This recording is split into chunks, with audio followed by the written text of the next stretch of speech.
করেই দেবেন, আবার আপনি আল্লাহর কাছে তাদের পক্ষ হয়ে মাপ চাইবেন। আবার আপনি যে কোনো কাজের ক্ষেত্রে পরামর্শ করবেন। ফাইজা আযামতা, যখন ঐক্যবদ্ধ হয়ে যাবেন, ফাতাওয়াক্কাল আলাল্লাহ, তারপরে আপনি আল্লাহর উপরে ভরসা করবেন। এটাই হচ্ছে নবীর সামনের মদিনা, এটাই হচ্ছে নবীর সামনের মক্কা। আর আমরা সামাজিকভাবে সেই সামনের বাংলাদেশ চাই নাকি চাই না? চাই নাকি চাই না?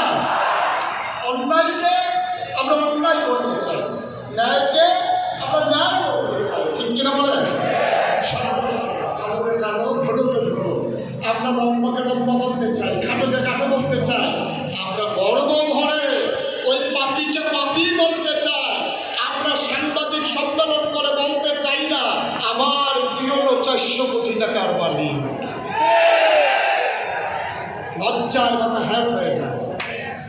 একটা দেশের প্রধান সাংবাদিক সম্মেলন করে সোশ্যাল মিডিয়াকে দেখে, প্রিন্ট মিডিয়ার মাধ্যমে, ইলেকট্রনিক্স মিডিয়ার মাধ্যমে ওরা বিশ্ববাসীকে জানান দিচ্ছে ওনার প্রিয় 400 কোটি টাকার মালিক।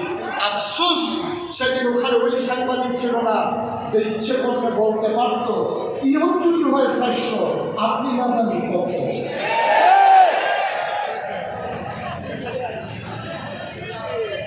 এই কথা বলার মতো লোক ছিল না সেই দিন।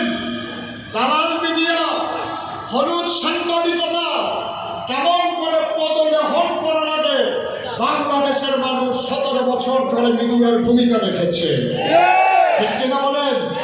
অথচ নবীজি আজকে সামনের পৃথিবী করতে চান, নবীজি ছড়িয়ে দিতে চেয়েছেন।